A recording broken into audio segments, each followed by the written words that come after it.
जय श्री कृष्ण दोस्तों, आपका मेरे इस चैनल द कॉन्शियस कॉलिंग में स्वागत है। प्रथम पूज्य कहे जाने वाले देवता भगवान गणेश, जो कि बुद्धि, विवेक, समृद्धि और बाधाओं को दूर करने वाले विघ्नहर्ता के प्रतीक हैं, जो कि किसी भी शुभ कार्य को शुरू करने से पहले पूजे जाते हैं, क्योंकि वे ऐश्वर्य, शक्ति और सुख प्रदान करते हैं।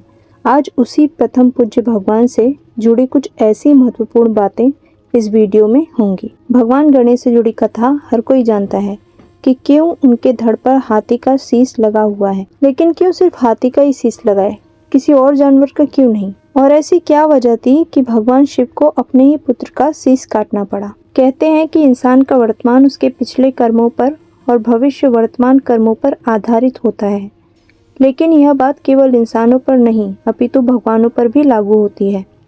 हमारे पुराणों में अनेक ऐसी कथाएं हैं जब भगवान द्वारा अतीत में किए गए अनुचित कार्यों के कारण उन्हें आने वाले समय में कष्ट उठाने पड़े थे। ऐसी ही एक कहानी भगवान शंकर से संबंधित है, जब उन्हें कश्यप ऋषि द्वारा दिए गए श्राप के कारण अपने ही पुत्र गणेश का मस्तक काटना पड़ा। एक समय की बात है, माली और सुमाली नाम के राक्षस, जो कि भगवान शिव के भक्त थे, उनसे सूर्य ने युद्ध किया और उनके अंदर से अपनी सारी शक्ति खींच ली और सूर्य के कोप से दोनों का तेज खत्म हो गया और शरीर खराब होने लगा।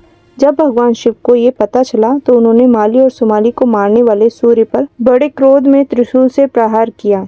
सूर्य भी शिव के समान तेजस्वी और शक्तिशाली था, इसलिए त्रिशूल की चोट से सूर्य की चेतना नष्ट हो गई। वह तुरंत रथ से नीचे गिर पड़ा। जब कश्यप जी ने देखा कि मेरा पुत्र मरने की अवस्था में है, तब वे उसे छाती से लगाकर फूट फूट कर विलाप करने लगे। उस समय सारे देवताओं में हाहाकार मच गया। वे सभी भयभीत होकर जोर जोर से रुदन करने लगे। अंधकार छा जाने से सारे जगत में अंधेरा हो गया। तब ब्रह्मा के पुत्र तपस्वी कश्यप जी ने शिव जी को श्राप दिया। वे बोले, जैसे आज तुम्हारे प्रहार के कारण मेरे पुत्र का हाल हो रहा है, ठीक वैसे ही तुम्हारे पुत्र का भी होगा। तुम्हारे पुत्र का मस्तक कट जाएगा। यह सुनकर भोलेनाथ का क्रोध शांत हो गया। उन्होंने सूर्य को फिर से जीवित कर दिया। लेकिन काल की गति जब बदली और जब विनायक जी का जन्म हुआ, तो कश्यप द्वारा दिया गया श्राप फलित हुआ और भगवान शिव ने स्वयं अपने त्रिशूल से विनायक का मस्तक काट दिया। कहा यह भी जाता है कि विनायक को मां पार्वती ने अपने मैल से बनाया था, जिसके कारण विनायक की बुद्धि मल हो गई थी और इसी कारण से उनका मस्तक भगवान ने काट दिया। लेकिन उनके धड़ पर हाथी का ही मस्तक क्यों है, इसके पीछे भी एक कथा है। भगवान शिव का गजासुर नाम का एक भक्त था, जिसने कई कल्पों तक उनकी घोर तपस्या की थी। गजासुर की भक्ति से खुश होकर भगवान शिव ने गजासुर को दर्शन दिए और वरदान मांगने को कहा। गजासुर ने भगवान शिव से कहा कि हे प्रभु, मैं सृष्टि का सबसे बड़ा ज्ञानी बनना चाहता हूँ। इस पर भगवान ने उन्हें वरदान दिया कि कालांतर में तुम्हारे मस्तक को मेरे पुत्र के धड़ में विराजमान किया जाएगा और तुम सबसे बड़े ज्ञानी बनोगे। यही कारण है कि विनायक के धड़ पर हाथी का मस्तक विराजमान है। भगवान गणेश का हाथी का सिर बड़े ज्ञान, बुद्धिमत्ता और उच्च विवेक को दर्शाता है। उनके बड़े कान दूसरों की बातों को धैर्य से सुनने और सत्य को समझने की क्षमता का प्रतीक हैं। सूक्ष्म आंखें जीवन में सूक्ष्म और गहरी दृष्टि रखने की प्रेरणा देती हैं। नाक विपदाओं को दूर करने की पहचान की क्षमता का सूचक है। लंबोदर यानी कि बड़ा पेट हर अच्छी बुरी बात को पचाने, सहन करने और संतुलित रहने की क्षमता का प्रतीक है।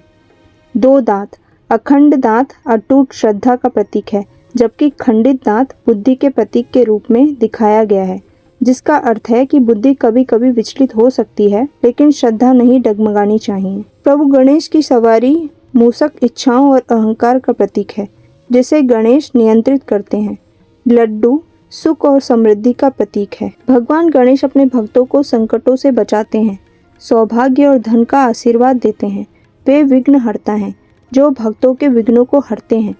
गणेश जी को ज्ञान और बुद्धि का प्रतीक माना जाता है, इसलिए उनकी पूजा से ज्ञान और बुद्धि का विकास होता है। महाराष्ट्र राज्य में भगवान गणेश को बहुत माना जाता है। गणेश चतुर्थी के दौरान उनके भक्तजन बड़े धूमधाम से 10 दिन तक भगवान गणेश की पूजा अर्चना करते हैं और उनका सबसे प्रिय मोदक का भोग लगाते हैं। लेकिन आज के समय में भक्ति दिखावा बनती जा रही है। लोग शो ऑफ के लिए भगवान गणेश की बड़ी बड़ी मूर्ति लाते हैं, जिससे कई बार हादसे हो जाते हैं।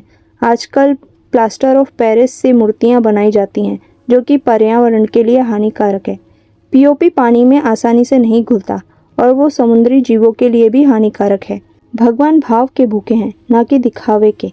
सिर्फ मिट्टी से बप्पा की छोटी मूर्ति की पूजा भी की जाए तो ये ना कि सिर्फ पर्यावरण के लिए सही होगा, बल्कि कई हादसे होने से भी रोके जा सकेंगे। पर्यावरण पर सिर्फ मानव का ही अधिकार नहीं है, बल्कि सभी जीव इस संसार में बराबरी का स्थान रखते हैं। भगवान कभी भी नहीं चाहेंगे कि उनकी भक्ति किसी भी जीव को नुकसान पहुंचाकर की जाए। आपका इस बारे में क्या कहना है, कमेंट जरूर कीजिए। धन्यवाद। गणपति बप्पा मोरया।